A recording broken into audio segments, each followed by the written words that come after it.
So, in our last class we were looking into some synchronization primitives like using some techniques like algorithmic techniques, then some semaphore based techniques, then some hardware assisted techniques, etc. And ultimately we have seen that at a higher level we can have the semaphore and monitor as the two synchronization primitive that are available for general programmers. So, in next few classes we are going to look into some examples of this synchronization problem, and in our last class we have also seen how we can do some process synchronization using semaphores, how to solve this mutual exclusion problem and so on. So, today we will be looking into some classical synchronization problems, that is some problems which have been acknowledged worldwide by operating system fraternity, that these are some fundamental problems that can occur in many situations in an operating system. So, they need to be solved. So, if we know the solution to these problems using say semaphore or monitor, then we can use it for all those types of problems. So, these classical problems that we will be looking into. So, there are mainly some tools that are the problems that are producer consumer problem, then readers writers problem and so on. So, we will examine classical process synchronization problems and we will see how the tools can be used to solve these synchronization problems. So, classical synchronization problems that we have, the first one is known as the bounded buffer problem. So, here we have got two or more processes, some of the processes they are writing onto the buffer and some other processes they are trying to read from the buffer. So, relative speed of these producers and consumers that we have, so they are speed that will matter. So, if the buffer is of finite size, then after some time if the producers are fast, then the buffer will become full. So, consumers until and unless some consumer consumes some item from the buffer, producer should not be allowed to produce further item. Similarly, if the buffer is empty, in that case the consumers should not be allowed to read from the buffer or take items from the buffer, because there is no item in the buffer. So, if the buffer size that we have is infinite, then of course, we do not have this synchronization problem, but if the buffer is of a limited size, some fixed size, then in that case this synchronization has to be ensured. Some other variants of these classical synchronization problems like readers writers problems. So, here we have got another synchronization problem where we have got several processes.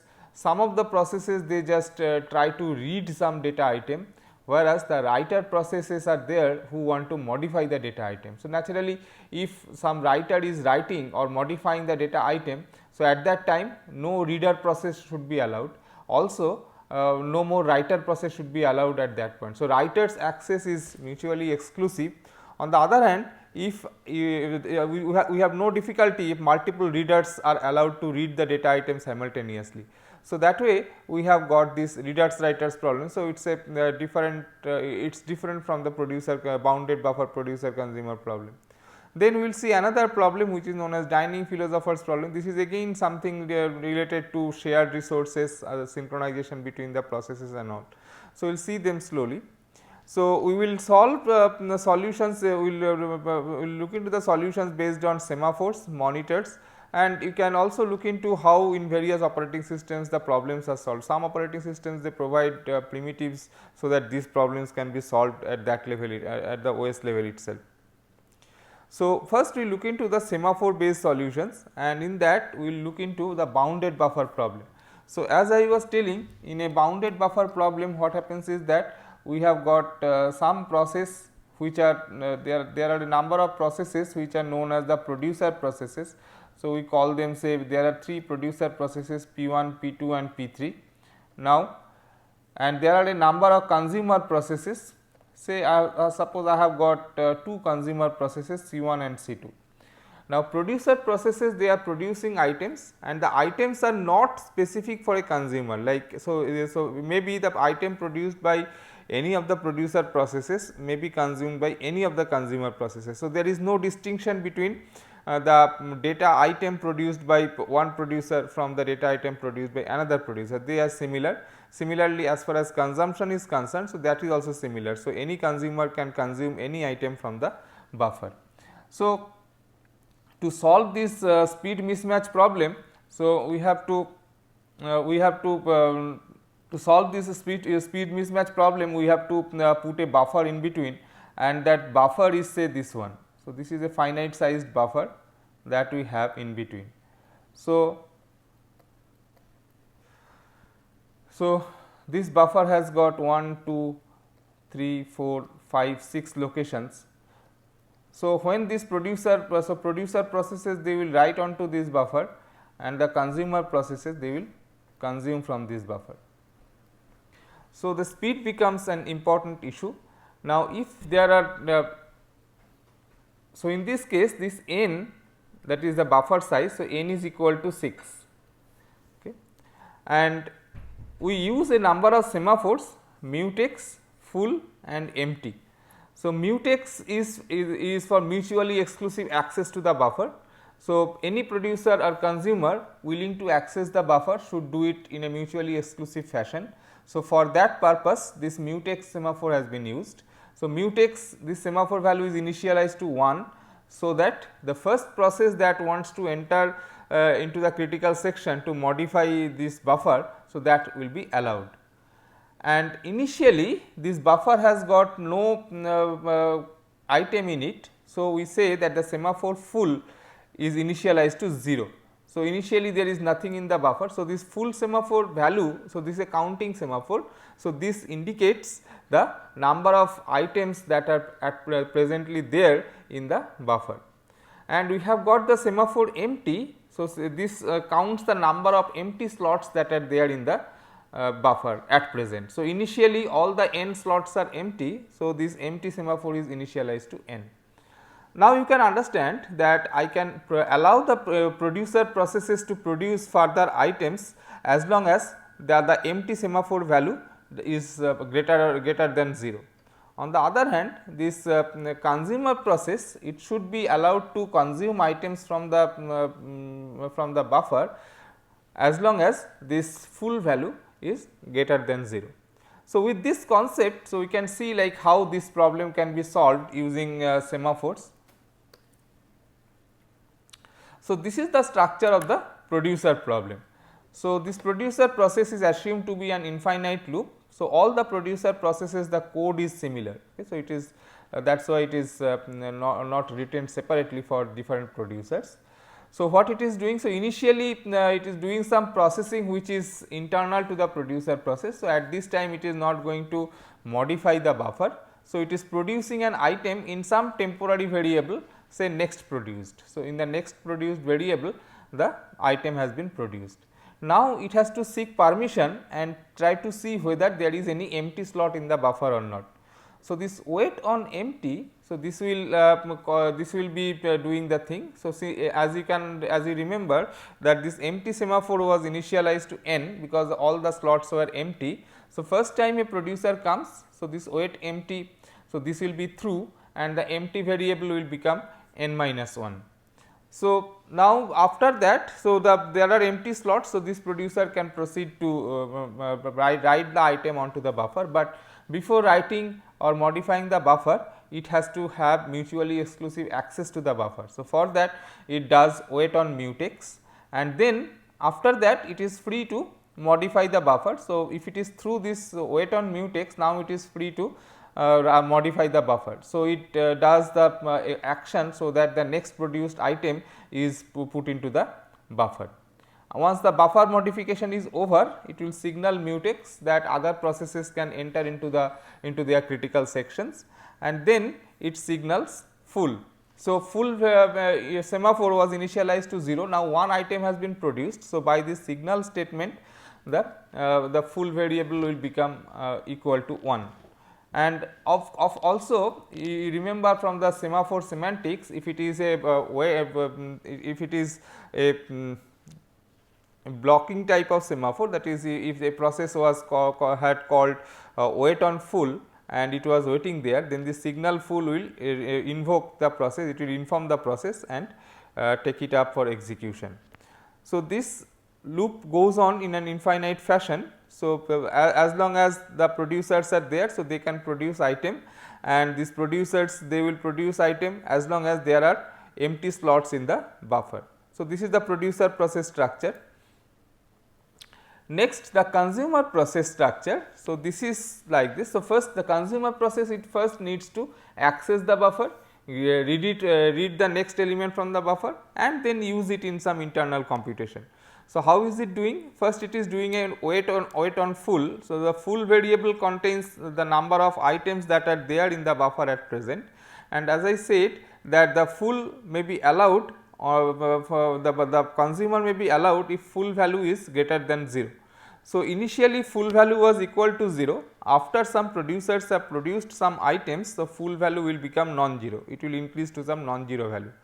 So, suppose producers have produced 3 items, so full value is currently 3.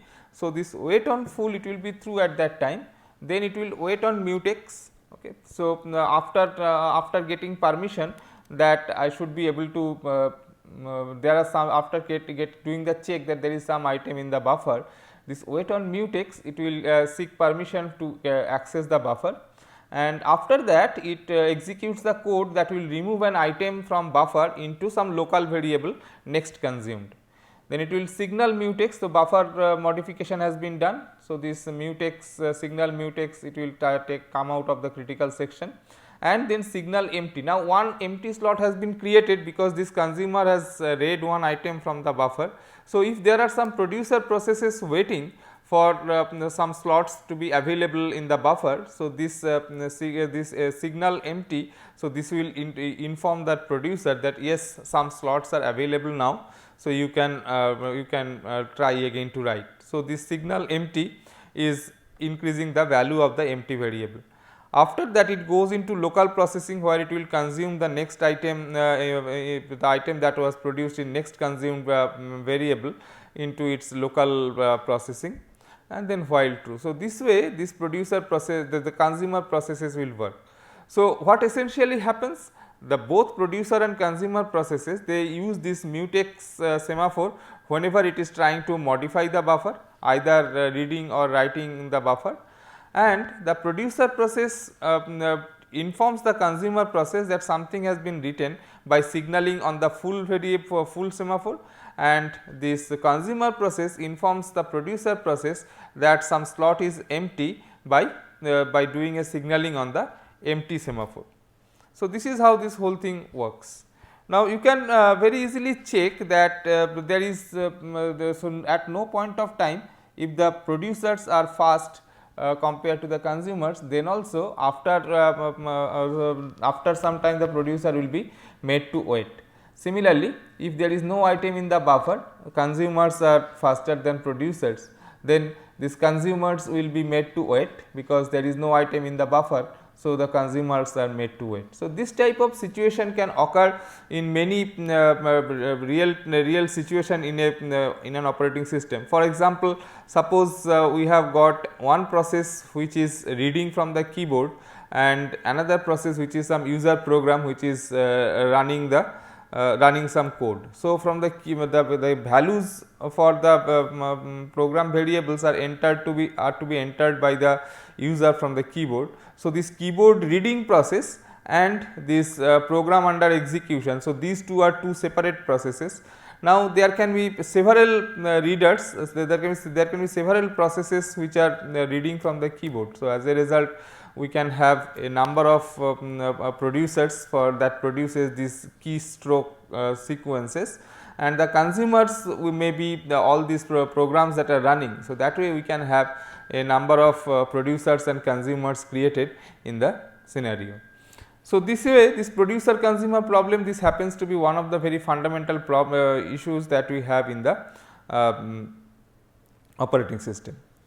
Next, we look into another very common synchronization problem that is there in operating system known as readers writers problem. So, as the statement of the problem it goes like this, that a data set is shared among a number of concurrent processes, and there are some processes which are reader in nature. So, they just try to read the data set and do not perform any updates. So, they are just reading from the data set, and there are some writers that can both read and write. Actually, read is redundant here for the writer. So, this basically the write operation, but since the write is there, so it can also read it. So, there is no harm in that. So, the problem that we have is we should allow multiple readers to read at the same time. So, because there is no point in allowing one reader at a time, because the readers are not going to modify. So, there is no question of the data getting corrupted when if multiple readers access them simultaneously. So, multiple readers can be allowed simultaneously. However, as far as the writer is concerned, only a single writer can access the shared data at the same time. So, I cannot allow multiple writers to access the data simultaneously, because they will all these writers, they will try to modify the data, and as we have seen in our discussion on critical section problems, that multiple modifications, if they are carried out simultaneously, there is a chance of inconsistency in the final value that is there in the data item. So, we should not allow multiple writers simultaneously, only one writer should be allowed at one point of time. And naturally, I cannot allow any more reader also when a writer is accessing. So, writer access is totally mutually exclusive, but these readers are shared and multiple readers can be allowed, but when a writer is accessing, only one writer should be allowed, no more writer or reader should be allowed at that point of time. Now, there are several variations of how readers and writers are considered. So, all involve some form of priorities, like if there is a continuous flow of readers, and so if we say that okay, readers are allowed simultaneously. So, whenever a reader comes, we allow it, assuming that there was no writer at that point of time. But if now a writer comes, so then the writer has to wait for this entire flow to be over. So, that way in this case the readers have got priorities over writers. So, this situation, so there can be different variants of the problem, but so we discussing on all those variations that is out of scope. So, we will be looking into some solution where the readers are having priorities over the writers. So, for doing this operation or this implementing this solution, so we will be using some shared variable. Now, semaphore read write mutex, so that is initialized to 1, and we will be using another semaphore mutex which is initialized to 1, and there is a integer variable read count, so that will be initialized to 0. So, this read count variable, so it will hold at present how many readers are there in the system. So, when read count is 0, then only some writer, if it has arrived, so it can be allowed. Similarly, when a reader comes, so reader can check this read count value, and this reader will understand if reading is going on. By this read count becoming greater than 0, then it will understand that some readers are there in the system. So, it should also be able to proceed. So, we will see how these readers and writers are coded. So, structure of a writer process is very simple. So, this read write mutex that we have, so that was initialized to 1 here, and so this is for the writer access. Okay. So, so writer can do both read and write operation, that is why we name the variable as read write mutex. If you think that okay, I will allow only write operation, not read operation, then you can conveniently rename this variable as write mutex. But anyway, that is not a big issue. So, this wait on this read write mutex, so that is so if that it was initialized to 1. So, if this is the first writer that has arrived, then this check will be through, and once this check is through, this mutex value will become 0, and after that no more writer will be allowed to enter, it will be waiting at that wait statement. So, this way this writer process is done. So, first it does a wait on read write mutex, then it will be writing some writing will be performed, and then after the writing is over, it will signal the read write mutex. So, this will go on in an infinite loop. On the other hand, this reader process, so this is a bit complex. So, first what we have to do is that whenever a reader comes, it has to increment the read count variable. So, for the time being, I will ask you to consider do not look into this wait mutex statement. So, you just see this statement that reader has arrived and accordingly the read count has been incremented. Now, if this is the first reader process, then read count value was initially 0, now it has become 1. So, if the read count is 1, that means this is the first reader, no more reader is there in the system now. Now, there can be two situations. One situation is some writer is now doing the writing, or second other situation is that there is no writer also. And to check that condition whether any writer is in progress or not, so we have to check this read write mutex. So, if read count is 1, that is the first reader, then it will wait on this read write mutex. Otherwise, it will be it can proceed to reading. Okay. And in between, so this read count variable, so this becomes another shared variable, because suppose I have got two reader processes that are there, so R1 and R2. So, R1 and R2, two reader processes are there. So, both the reader processes will try to modify this read count variable. So, this read count plus statement is executed by both the readers, and we have seen in our critical section discussion that whenever a shared variable is modified by more than one process, so that becomes a critical section of code. So, this read count plus this increment operation, so this is a critical section code. So, that has to be protected by some semaphore. So, for that purpose this mutex semaphore has been used. So, R1 comes, R1 does a wait on mutex. So, if it is through, then it will be doing this modification. While doing this modification, if R2 comes, R2 will be stuck at this wait on mutex. So, it will not be able to do anything, it will not be able to access the read count variable. So, that is the purpose. So, this wait on this mutex semaphore, so this is used for protecting the read count variable. Now, if read count is equal to 1, then it will be waiting on this read write mutex, otherwise it will signal mutex, that is I am done with the updating the read count. So, any other reader process coming, so they can check this, they can be through and modify this read count.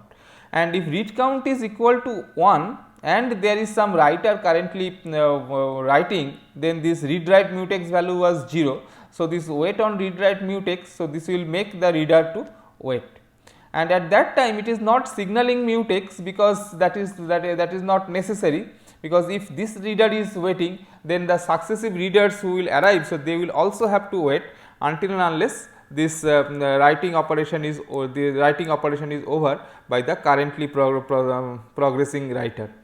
So, when that writer will finish, so it will be this read write mutex value will become greater than 0, and then this reader will be through, then it will do a signal mutex to tell other readers that okay, you can proceed now.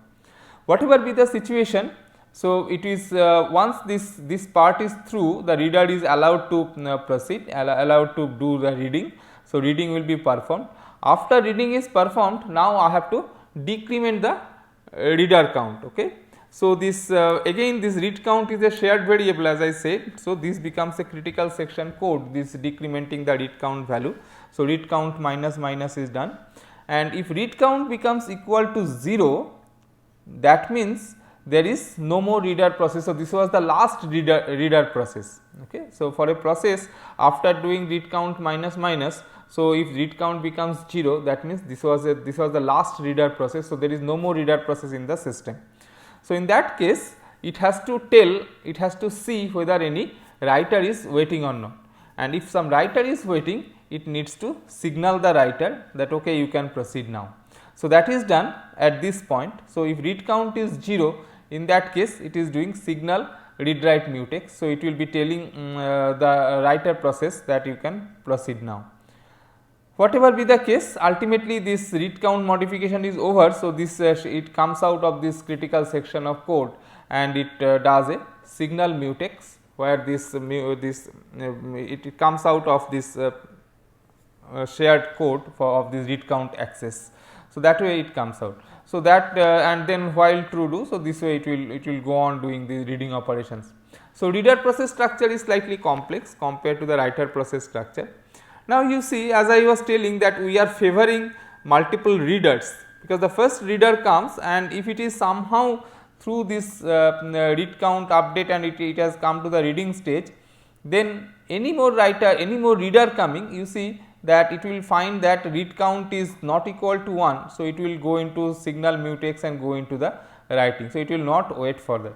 So, if for the first reader that we have, it is the first reader may have to wait for some currently progressing writer, but the successive readers R2, R3 etc., as long as this reader 1 is continuing. So, this R2, R3 all of them, so they need not wait for the writer.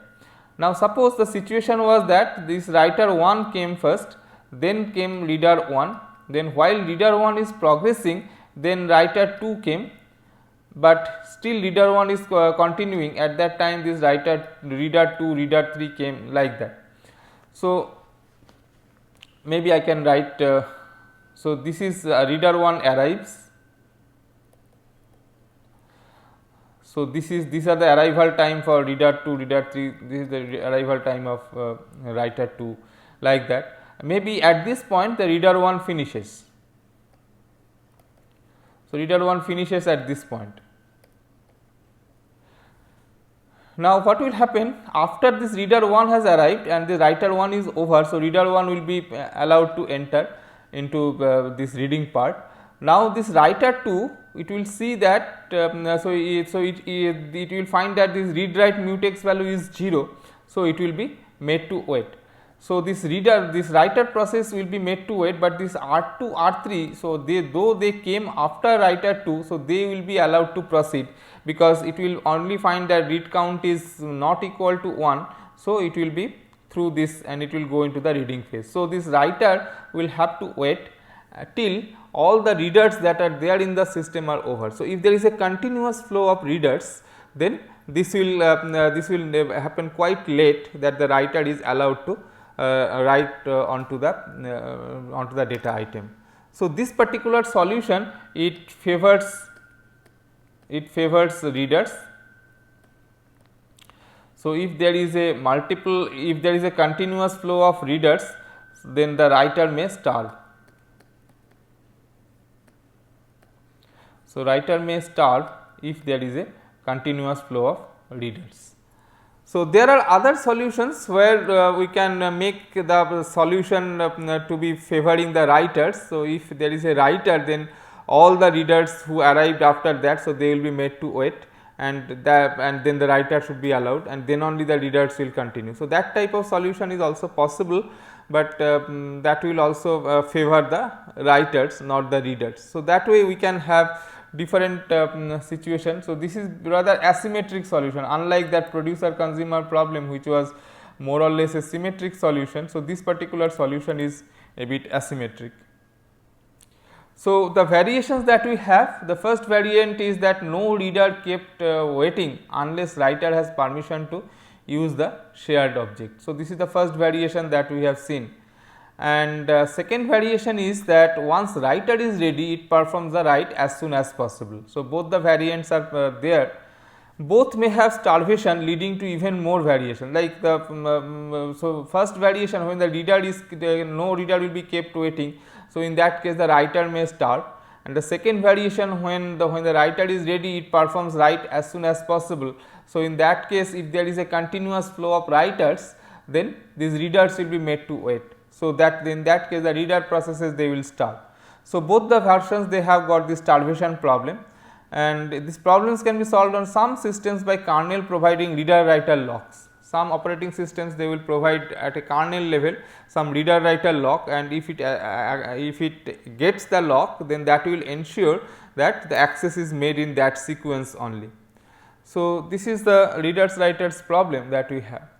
So, next we will be looking into another very interesting problem known as dining philosophers problem. So, as the name of the problem suggests, so this is something related to philosophers, they are eating on a table and all, but this has got similarity with some real situation that can happen in a computer system, where there are multiple shared resources and the processes, they require more than one resource for doing certain operation.